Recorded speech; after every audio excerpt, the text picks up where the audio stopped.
आज हम second term का चैप्टर नंबर फर्स्ट पढ़ेंगे, मेरी तमिलनाडु यात्रा। यह पाठ यात्रा वृत्तांत शैली में रचित है। यात्रा वृत्तांत समझते हो ना? जब हम कहीं यात्रा पर जाते हैं और वहां का जो हम सारा वर्णन सबको बताते हैं। जब हम कहीं यात्रा पे जाते हैं, कहीं किसी भी टूर पे जाते हैं, तो फिर वहां पे हम क्या करते हैं, वहां से लौट कर आते हैं तो फिर हम सबको सुनाते हैं ना सारी बातें। तो वो क्या कहलाती है? यात्रा वृत्तांत। मतलब ये उन्होंने अपना पूरा यात्रा का वृत्तांत बताया हुआ है। यात्रा वृत्तांत, इस यात्रा वृत्तांत में सुदूर दक्षिण में बसे राज्य तमिलनाडु की प्राकृतिक विशेषताओं के साथ साथ वहां के भौगोलिक स्वरूप, दर्शनीय स्थलों, वास्तुशिल्प सौंदर्य का भी प्रभावी वर्णन हुआ है। इसके माध्यम से तमिलनाडु के निवासियों की जीवन शैली का भी रोचक वर्णन हुआ है। इस पाठ में भारत की सांस्कृतिक एकता की झलक मिलती है। विविधता में एकता भारत की विशेषता है।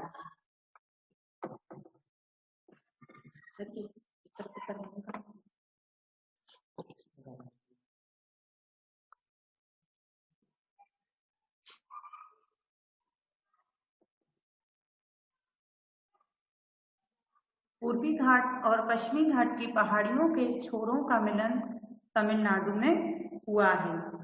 यहाँ के उटक मंडलम जो अभी हमारे यहाँ जिसको हम ऊटी के नाम से जानते हैं, इसका पहले प्राचीन नाम क्या है? उटक मंडलम। वो तो पर्वतीय ग्रीष्मावकाश की रानी कहा जाता है। शांत और एकांत प्रिय लोगों के लिए कोडाइकनाल जैसा रमणीक स्थल भी यहाँ है। मैं काफी समय से तमिलनाडु की यात्रा करने के बारे में सोच रहा था। लेखक है वो क्या बोल रहे हैं कि जो शांत और एकांत प्रिय, कई लोगों को भीड़ भाड़ वाले एरियाज अच्छे लगते हैं, कई लोगों को एकांत अच्छा लगता है। तो जिन लोगों को एकांत अच्छा लगता है, जो लोग एकांत प्रिय होते हैं, उनको कोडाइकनाल जैसा रमणीक स्थल भी यहाँ है। कहाँ पर? तमिलनाडु में। मैं काफी समय से तमिलनाडु की यात्रा करने के बारे में सोच रहा था। एक दिन अचानक मेरा मित्र मुरुगन बोला, लेखक का जो मित्र था उसका नाम क्या है? मुरुगन। मैं एक सप्ताह के लिए तमिलनाडु जा रहा हूँ, क्या तुम भी साथ चलना चाहोगे? मैं तो ऐसे अवसर की प्रतीक्षा में ही था, अतः तुरंत हाँ कर दी। तो लेखक क्या कहते हैं कि जब उनके मित्र ने उनको बोला कि मैं एक सप्ताह के लिए तमिलनाडु जा रहा हूँ, क्या तुम भी मेरे साथ चलना चाहोगे? तो वो क्या है, उसने उनको पूछा, तो वो क्या कि मैं तो ऐसे अवसर की प्रतीक्षा में, मतलब ऐसे किसी मौके का वेट ही कर रहा था, और मैंने तुरंत हाँ कर दी। उसी मित्र ने तमिलनाडु का संक्षिप्त परिचय देते हुए बताया, मतलब उनको वहां जाना था तो वो ही वहां का एक छोटा सा, मतलब शॉर्ट में तमिलनाडु के बारे में बताते हैं। तमिलनाडु भारत के दक्षिणी सीमांत में त्रिकोणीय आकृति वाला प्रदेश है। इसे कावेरी नदी दो भागों में बांट देती है। कावेरी नदी नहरों के जाल और अपनी सहायक छोटी छोटी नदियों से यहाँ के अधिकांश भूभाग को उपजाऊ बनाए रखती है। मतलब जो कावेरी नदी है वहां पे, और कावेरी नदी नहरों के छोटे छोटे जाल और अपनी सहायक छोटे छोटे, मतलब कावेरी जो है बहुत बड़ी नदी है, और वहां पे उसके आसपास छोटी छोटी नहरें और छोटी छोटी सहायक नदियां जो है, छोटी छोटी नदी होती है ना, वो भी बहते बहते नदी में जाके मिल जाती हैं।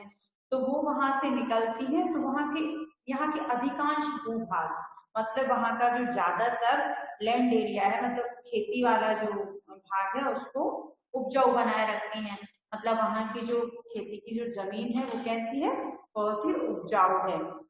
कोलाइची और पालघाट के बीच की उर्वरा वादियां और कम्बन की उपजाऊ घाटियां अपने प्राकृतिक दृश्यों से तुम्हारा मन मोह लेंगी। ये कौन कह रहा है? ये जो लेखक के मित्र हैं मुरुगन, वो उनको बताते हैं। तो वो बताते हैं कि तमिलनाडु जो है, तमिलनाडु भारत के दक्षिणी सीमांत में त्रिकोणीय आकृति वाला प्रदेश है। इसे कावेरी नदी 2 भागों में बांटती है और कावेरी नदी जो है नहरों का जाल है। इसकी छोटी छोटी सी सहायक नदियां हैं जो यहाँ के ज्यादातर भूभाग को कैसा बना देती हैं, उपजाऊ बना देती हैं।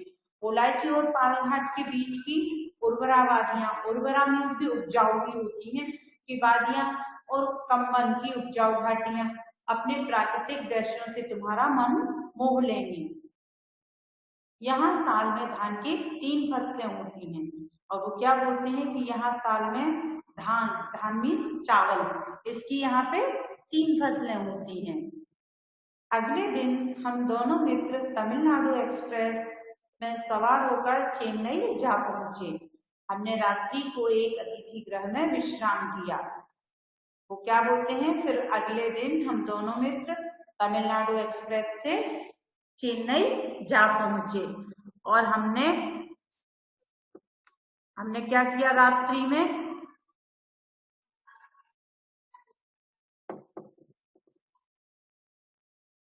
चेन्नई जा पहुंचे और हमने रात्रि में एक अतिथि गृह में विश्राम किया। अतिथि गृह में गेस्ट हाउस। हम दोनों तमिलनाडु एक्सप्रेस में बैठे और वहां से हम चेन्नई पहुंचे, जहां उन्होंने रात एक गेस्ट रूम में निकाली। दूसरे दिन हम चेन्नई का समुद्र तट देखने निकल गए और दूसरे दिन मॉर्निंग में उन्होंने क्या करा कि वो समुद्र तट देखने गए। वहां हमने कर्णगी की मूर्ति देखी जो क्रोध मुद्रा में दर्शाई गई है। कर्णगी की वहां पर उन्होंने मूर्ति देखी और जो कैसी है, मुद्रा मतलब उसके जो फेस एक्सप्रेशन थे वो कैसे थे उस मूर्ति के, गुस्से वाले। हमें वहां के एक गाइड ने बताया यह कर्णगी तमिल काव्य ग्रंथ सिलप्पाधिकारम की नायिका है। तो वो जो कर्णगी थी जिसकी वहां पर उन्होंने मूर्ति देखी वो कौन है, तमिल लैंग्वेज का एक काव्य ग्रंथ है, उसका नाम क्या है, सिलप्पाधिकारम। यह उसकी नायिका है। रानी का नुपुर खो जाने पर राजा ने ब्रह्मवश उसके पति को चोर समझकर मरवा दिया था। कर्णगी ने अपना दूसरा नुपुर दिखाकर सिद्ध किया कि उसका पति चोर नहीं था। वही क्रोध का भाव इस मूर्ति से प्रकट हो रहा है। तो ये लोग जहाँ समुद्र तट देखने जाते हैं वहां पे उनको एक मूर्ति दिखती है जो क्रोध मुद्रा में होती है। तो वहां पे जो इनके साथ गाइड होते हैं वो उनको बताते हैं कि यह मूर्ति कर्णगी की है और यह तमिल काव्य ग्रंथ सिलप्पाधिकारम की नायिका है। इसकी स्टोरी क्या होती है कि वहां के जो राजा होते हैं उनकी रानी का नुपुर, नुपुर मतलब वो जो पैर में पहनने की वो बिछिया होती है ना, उसको बोलते हैं। तो रानी के पैर में पहनने वाला एक नुपुर हो जाता है और वैसा का वैसा दूसरा नुपुर किसके पास होता है, कर्णगी के पति के पास। तो उसके पास दूसरा नुपुर देखते हैं तो वो क्या बोलते हैं, मतलब वो लोग समझते हैं कि इस कर्णगी के पति ने उसकी चोरी की। जो रानी का नुपुर खोया है वो किसने चुराया है, कर्णगी के पति ने। यह समझकर उनसे गलती हो जाती है, भूल से वो उसके पति को चोर समझ लेते हैं और राजा उसको मरवा देता है। फिर कर्णगी अपना दूसरा नुपुर दिखाकर, मतलब जिस नुपुर को उसके पति के पास देखा गया था उसका ही दूसरा नुपुर कर्णगी राजा को दिखाती है और इससे ये प्रूफ हो जाता है कि उसका पति चोर नहीं है। और उस समय जो उसके फेस पे जो गुस्से वाले जो एक्सप्रेशन थे ना, जो गुस्से वाले जो भाव थे, वह उस मूर्ति में दिखते हैं। वहीं हमने रेत पर चलते हुए समुद्र में छोटी बड़ी अनगिनत नावें देखी। मतलब वहीं पे उन्होंने समुद्र तट देखने गए थे तो वहां पे नाव उन्होंने बहुत सारी छोटी बड़ी हर साइज में उन्होंने वहां पे नावें देखी।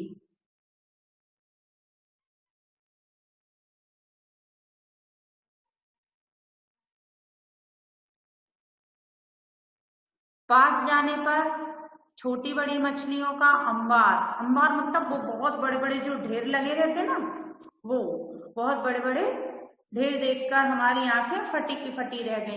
मतलब एकदम वो तो उसको देखा ना, इतनी सारी मछलियां एक साथ देखी तो वो लोग एकदम आश्चर्य से आंखें उनकी खुली की खुली रह गई। तो जैसे कोई चीज जिसको हम सोच नहीं रहे होते हमको दिख जाती है तो हमारी आंखें एकदम से बड़ी बड़ी दिखने लगती ना, वैसे ही वहां के मछुआरे बड़ा जोखिम भरा जीवन जीते हैं।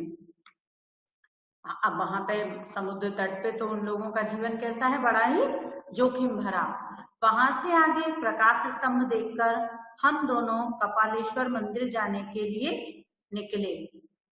वहां पे उन्होंने क्या देखा, पहले वहां पे उन्होंने प्रकाश स्तंभ देखा, उसके बाद वो लोग कहाँ के लिए निकल गए, मंदिर के लिए। वहां से कपालेश्वर मंदिर के लिए जाने के लिए निकल पड़े। गाइड ने इस मंदिर के बारे में बताया, गाइड ने इस मंदिर के बारे में उन्हें क्या बताया कि कपालेश्वर बहुत ही बड़ा क्या है, शिव मंदिर है, बहुत ही बड़ा और प्रसिद्ध शिव मंदिर है। इसके गोपुरम बहुत ही ऊंचे हैं। गोपुरम एक प्रकार से मंदिर के मुख्य द्वार का दूसरा नाम है। मंदिर में जो मुख्य द्वार होता है उसका दूसरा नाम गोपुरम भी होता है, उसको गोपुरम भी बोलते हैं। कपालेश्वर मंदिर के तीनों ओर प्रवेश द्वार हैं। इस मंदिर में उत्कृष्ट कोटि की शिल्प कला के नमूने देखने को मिलते हैं। कपालेश्वर मंदिर क्या है, एक बहुत ही अच्छा बड़ा शिव मंदिर है। इसके गोपुरम बहुत ऊंचे हैं। गोपुरम क्या होते हैं, जो मुख्य द्वार होते हैं ना, उसका ही एक दूसरा नाम पर्यायवाची भी कह सकते हैं गोपुरम। तो कपालेश्वर मंदिर के तीनों ओर प्रवेश द्वार हैं, मतलब इसके तीन तरफ से मंदिर में हम प्रवेश कर सकते हैं। और इस मंदिर में उत्कृष्ट कोटि की शिल्प कला के नमूने देखने को मिलते हैं। उत्कृष्ट मतलब सबसे बढ़िया, बहुत ही अच्छी जो है उच्च कोटि की शिल्प कला देखने को यहाँ पे मिलती है। इसी मंदिर के आसपास कहीं प्रसिद्ध तमिल कवि तिरुवल्लुवर रहते थे। मतलब ऐसा भी है कि जो तमिल के एक प्रसिद्ध कवि थे तिरुवल्लुवर, वो भी इसी मंदिर के आसपास कहीं रहते थे। दूसरे दिन हम महाबलीपुरम देखने के लिए रवाना हुए। यह स्थान चेन्नई से 60 किलोमीटर की दूरी पर स्थित है। मतलब दूसरे दिन ये लोग कहाँ गए, महाबलीपुरम देखने। ये चेन्नई से कितना, 60 किलोमीटर, 60 किलोमीटर दूर है। यहाँ की शिल्प कला लगभग 7वीं सदी की है। यहाँ के गुफा, मंदिर, रथ, दीवार पर अंकित चित्र देखकर आनंद आ गया। मतलब यहाँ की जो दीवारें हैं ना, इन पर मंदिर के, गुफा के, रथ के ये जो चित्र बने हुए थे ना, शिल्पकला जो पत्थर पे जो नक्काशी की जाती, जो डिजाइन्स बनाई जाती हैं, वो कैसी थी, बहुत ही यूनिक थी, बहुत ही अच्छी थी। तो उनको देख के वहां आनंद आ गया, मतलब उनको बहुत ही प्रसन्नता हुई, बहुत ही खुशी हुई उनको ऐसी वहां की शिल्पकारी देखकर। यहाँ के कई मंदिर जलमग्न हो गए हैं। अब पहले जो यहाँ पे मंदिर थे वो कई मंदिर जलमग्न हो गए, मतलब जल में डूब गए, अंदर तक जा चुके हैं। कई मंदिर हैं जो जलमग्न हो चुके हैं। पूर्व निश्चित कार्यक्रम के अनुसार अगले दिन हम लोग बस में बैठकर तमिलनाडु के अन्य दर्शनीय स्थलों को देखने निकले। मतलब इन्होंने जो अपना शेड्यूल प्लान कर रखा था ना, उसके हिसाब से ये लोग अगले दिन बस में बैठे और तमिलनाडु के अन्य दर्शनीय स्थल, मतलब दर्शनीय मतलब होता है देखने योग्य, जो देखने लायक जो और भी स्थान थे वहां के लिए निकल गए। कांचीपुरम पहुंचने पर गाइड ने बताया 6ठी शताब्दी में पल्लव राजाओं ने कांचीपुरम में अनेक बड़े बड़े मंदिर बनवाए थे। शंकराचार्य और रामानुजाचार्य का कार्यक्षेत्र यही भूमि रही है। जब ये लोग वहां गए तो इनको गाइड ने बोला कि ये जो 6ठी शताब्दी में पल्लव राजाओं ने कांचीपुरम में अनेक बड़े बड़े मंदिर बनवाए थे, और जो शंकराचार्य जी और रामानुजाचार्य जी जो थे उनका कार्यक्षेत्र यही भूमि है, मतलब ये लोग भी यहीं रहते थे। कांचीपुरम रेशमी साड़ियों के लिए प्रसिद्ध है। कांचीपुरम की विशेषता क्या है, कांचीपुरम रेशमी साड़ियों के लिए प्रसिद्ध है। यहाँ के कारीगर रेशमी साड़ी पर जरी का अद्भुत काम करते हैं। कांचीपुरम के मंदिरों में दर्शन करने के बाद हम चिदम्बरम जा पहुंचे। वो क्या बताते हैं कांचीपुरम किस लिए प्रसिद्ध है? रेशमी साड़ियों के लिए। आपके इसमें प्रश्न भी है कि कांचीपुरम क्यों प्रसिद्ध है, तो इसका क्या है आंसर? कांचीपुरम रेशमी साड़ियों के लिए प्रसिद्ध है। यहाँ के कारीगर रेशमी साड़ी पर जरी का अद्भुत काम करते हैं। कांचीपुरम के मंदिरों में दर्शन करने के बाद हम चिदम्बरम जा पहुंचे। कांचीपुरम के बाद ये लोग कहाँ गए? चिदम्बरम। यहाँ के गाइड ने चिदम्बरम की विशेषताएं इस प्रकार बतलाई। चिदम्बरम पहुंचने पर वहां गाइड ने उनको वहां की जो विशेषताएं थी वो क्या बताई? तमिलनाडु के पवित्र स्थानों में चिदम्बरम का स्थान सर्वोपरि है। मतलब तमिलनाडु में जो भी पवित्र स्थान है, जितने भी वहां पे पवित्र स्थान है, उनमें जो है चिदम्बरम का स्थान कैसा है? सर्वोपरि, अर्थात सबसे ऊपर है। नटराज की प्रसिद्ध मूर्ति भी यहीं पर है। इसमें नटराज शिव की नृत्य मुद्रा में है। आपने देखी होगी शंकर भगवान की नृत्य, नटराज की मूर्ति है ना, नृत्य मुद्रा में है। मतलब उन्होंने वहां पे नृत्य करते हुए वो मूर्ति है। इस प्रकार की भव्य मूर्ति अन्यत्र नहीं मिलती। अन्यत्र मीन्स होता है कहीं और। मतलब इस प्रकार की भव्य मतलब बहुत बड़ी मूर्ति और कहीं भी नहीं मिलती है। चिदम्बरम का मंदिर तथा नटराज की मूर्ति देखकर हम आश्चर्यचकित रह गए। इतनी बड़ी मूर्ति उन्होंने देखी और वहां पे उनका मंदिर और वह मूर्ति देखकर इनको बहुत ही आश्चर्य हुआ। इसके बाद तिरुचिरापल्ली जाकर श्रीरंगम का प्रसिद्ध मंदिर देखा। मतलब इसके बाद ये लोग तिरुचिरापल्ली गए, वहां जाकर श्रीरंगम का प्रसिद्ध मंदिर देखा। इस मंदिर में कुल 7 परकोटे हैं। यहाँ परकोटे मतलब जो वो मंदिर के बाद जो परिक्रमा होती है ना, परिक्रमा का जो एरिया होता है जहाँ करते, तो वहां पे वो कितने हैं? 7 परकोटे हैं। यहाँ कावेरी नदी कई धाराओं में बंटकर एक टापू का निर्माण करती है। कहते हैं कि यह मंदिर 2000 वर्ष से भी अधिक पुराना है। श्री रंगनाथ के मंदिर में भगवान शेषशाही की भव्य मूर्ति प्रतिष्ठित है। क्या बोला जाता है कि यह मंदिर 2000 वर्ष से अधिक पुराना है और श्री रंगनाथ के मंदिर में भगवान शेषशाही की भव्य मूर्ति प्रतिष्ठित है। आपने देखी है जो श्री रंगनाथ का मंदिर है वहां पे शेषशाही को देखा है? शेषनाग बने रहते हैं, उसके ऊपर विष्णु भगवान लेटे रहते हैं, लक्ष्मी माता बैठी रहती हैं। वो वाली मूर्ति यहाँ पे प्रतिष्ठित है, मतलब उस मंदिर में स्थापित है। वही वाली मूर्ति उस मंदिर में स्थापित है। इस मंदिर के बाद हम प्रसिद्ध नगर मदुरई जा पहुंचे। यहाँ एक ओर मीनाक्षी का मंदिर है तो दूसरी ओर सुदेश्वर मीन्स शिव जी का।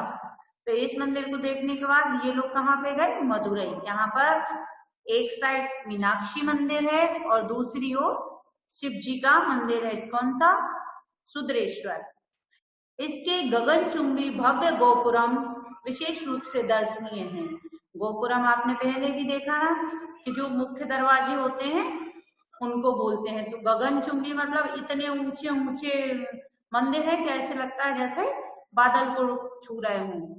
तो वो जो है और उसके गोपुरम मतलब उनके जो मुख्य दरवाजे हैं उनसे अंदर जाओ तो उनमें जो कलाकृतियां होती हैं, जो वहां पे मूर्ति कला है, वास्तुकला और जो पत्थरों पे जो डिजाइन बनाए गए हैं वो देखने योग्य हैं। मतलब बहुत ही ज्यादा यूनिक है। मीनाक्षी मंदिर में वास्तुकला और मूर्ति कला के अनुपम नमूने देखे। मीनाक्षी मंदिर में भी उन्होंने वास्तुकला और मूर्ति कला के अनुपम नमूने देखे। अनुपम मतलब जो हमारे मन को भाते हैं, जो हमारे मन को बहुत अच्छे लगते हैं। 1000 स्तंभों वाला मंडप और वहां की मूर्तियों पर उत्कीर्ण शिल्प बेजोड़ है। वो क्या बोलते हैं कि 1000 स्तंभ मीन्स होता है खंबे, तो 1000 स्तंभ लगे हुए हैं, उसका एक मंडप बना हुआ है और वहां की मूर्तियों पर उत्कीर्ण मतलब पत्थर पे कोई डिजाइन बनाएंगे तो खोद के बनाते ना, तो वो खोद कर जो वहां पे शिल्प, वो जो मूर्तियां बनाई गई हैं, जो डिजाइन बनाए गए हैं बेजोड़ है। मतलब उनके जैसा कहीं और नहीं है। बेजोड़ मतलब जिसके जोड़े का कोई भी ना हो, मतलब उसके बराबरी आपको और कहीं भी देखने को नहीं मिलेंगे। भवन के अंतिम छोर पर एक अलग मंडप में नटराज की नृत्य करती हुई भव्य मूर्ति है, और जो वो भवन है ना, उसके आखिरी कोने पे मंडप में नटराज की नृत्य करती हुई भव्य मूर्ति है। भव्य मतलब बहुत ही बड़ी, सुंदर। अगले दिन हम रामेश्वर गए। यहाँ के बारे में गाइड ने बताया, इस मंदिर के चारों ओर विशाल गोपुरम है। अगले दिन ये रामेश्वर गए, वहां पे गाइड ने इनको बोला कि मंदिर के चारों ओर विशाल गोपुरम है। विशाल गोपुरम मतलब चारों तरफ इसके प्रवेश द्वार है, मुख्य प्रवेश द्वार जो होते हैं इसके चारों तरफ हैं, बहुत बड़े। मंदिर के स्तंभों पर की गई कारीगरी देखते ही बनती है। यहाँ मीठे पानी के 22 कुंड हैं। मंदिर और स्तंभों पर जो कारीगरी की गई है वो देखते ही बनती है, मतलब एकदम अद्भुत, बहुत ही सुंदर। और यहाँ मीठे पानी के 22 कुंड हैं। यहाँ से श्रीलंका केवल 75 किलोमीटर दूर है। मतलब वहां से ये क्या हमारे श्रीलंका और भारत के बॉर्डर से तमिलनाडु श्रीलंका से जुड़ता है, तो वहां पे ये हमारे तमिलनाडु से श्रीलंका 75 किलोमीटर दूर है। इसके बाद हम रात्रि बस द्वारा कन्याकुमारी पहुंच गए। हमने देखा कि यह स्थान 3 सागरों अरब सागर, हिंद महासागर और बंगाल की खाड़ी के संगम स्थल पर स्थित है। यहाँ समुद्र के किनारे विभिन्न रंगों की रेत देखने को मिलती है। इन्होंने क्या देखा, ये रात को कन्याकुमारी पहुंच गए, इन्होंने वहां देखा कि यह जो जगह है ये 3 सागरों से, कौन कौन से सागर है, अरब सागर, हिंद महासागर और बंगाल की खाड़ी के संगम स्थल पर स्थित है। मतलब जहां पे ये तीनों महासागर मिलते हैं, यह स्थान कन्याकुमारी है। यहाँ समुद्र के किनारे विभिन्न रंगों की रेत हमने देखी। मतलब वहां पे जो समुद्र के किनारे थे ना, तो वहां पे रेत थी जो वहां पे बहुत ही सुंदर लग रही थी और अलग अलग रंगों की थी। वहां हम विवेकानंद स्मारक देखने गए। हमें बताया गया कि स्वामी विवेकानंद अमेरिका जाने से पहले इसी स्थान पर समुद्र के बीच एक चट्टान पर बैठकर ध्यानमग्न हुए थे। मतलब वहां पे जब इन्होंने विवेकानंद स्मारक देखा तो उनको गाइड ने क्या बताया कि अमेरिका जाने से पहले विवेकानंद जी यहीं इस चट्टान पर बैठकर ध्यानमग्न हुए थे। ध्यानमग्न मतलब ध्यान लगाना, यहीं पे उन्होंने ध्यान लगाया हुआ था। इसी चट्टान पर संगमरमर का भव्य विवेकानंद स्मारक बना हुआ है। कन्याकुमारी में हमने सूर्योदय और सूर्यास्त के सुंदर दृश्य देखे। इसी चट्टान पर स्वामी विवेकानंद का बहुत बड़ा स्मारक बना हुआ है और कन्याकुमारी में हमने सूर्योदय और सूर्यास्त के सुंदर दृश्य देखे। तो वहां पे इन्होंने सुबह और शाम सुंदर सूर्योदय का और सूर्यास्त का सुंदर दृश्य देखा। इसके लिए हमें वहां एक दिन रुकना पड़ा। इसके लिए लोग वहां सुबह शाम का जो इनको सूर्योदय और सूर्यास्त देखना था, इसके लिए उनको वहां एक दिन रुकना भी पड़ा। हमने यहाँ प्रियजनों को भेंट करने के लिए शंख और सीपी से बनी चीजें खरीदी। मतलब अब बाहर वो लोग घूमने गए तो वहां से लौट कर आके अपने घर परिवार के लोगों को, मित्रों को, सबको जो भेंट के लिए उन्होंने शंख और सीपी से बनी हुई चीजें खरीदी। अब मेरी विदाई की घड़ी आ चुकी थी। मेरे मित्र को अभी वहां 1 सप्ताह तक रुकना था। मतलब इनको आना था वापस और इनके जो दोस्त थे उनको वहां पे 1 हफ्ते और रुकना था। मैं रात्रि की गाड़ी से दिल्ली के लिए रवाना हो गया। वापसी यात्रा सुखद रही। निश्चित रूप से मेरी यह तमिलनाडु अविस्मरणीय रहेगी। अविस्मरणीय मतलब जिसको कभी भी नहीं भूल सकते। तो इनकी यह यात्रा कैसी रहेगी? अविस्मरणीय, जो ये कभी भी नहीं भूल सकते। जैसे जब हम कहीं घूमने जाते हैं, हम कई दिन से सोचते हैं, जहाँ हमारा मन करता है जाने का, फिर वहां हम जाते हैं, कितना एक्साइटेड होते हैं जाने के लिए, देखने के लिए। तो वो भी वहां जाते हैं और बहुत अच्छे से सब कुछ देखते हैं, और वहां से लौट कर आने पर वो कहते हैं कि मेरी यह यात्रा कैसी है?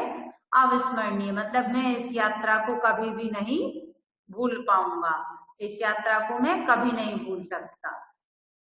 आपको ये चैप्टर समझ में आया है सबको? आया? अब आप इसकी बुक एक्टिविटी भी फिलअप कीजिए।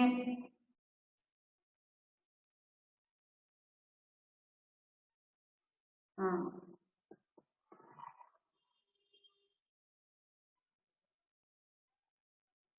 यस।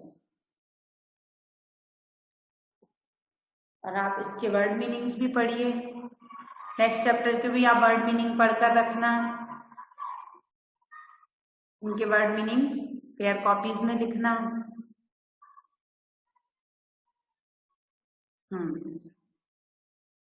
साथ में आप रीडिंग लाउडली कीजिए, आपको रीड लाउड करना है। लाउडली रीडिंग रखिए आपकी, जिससे आपका जो प्रोनाउंसिएशन होगा वो सुधरेगा और आप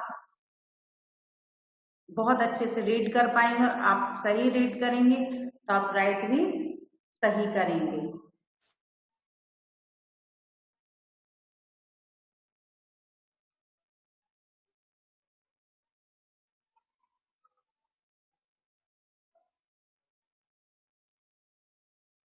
नीतीश सर, सबको बुला दीजिए।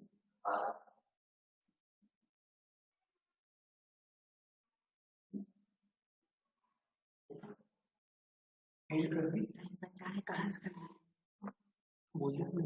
हाँ, ठीक है। आया आपको चैप्टर समझ में?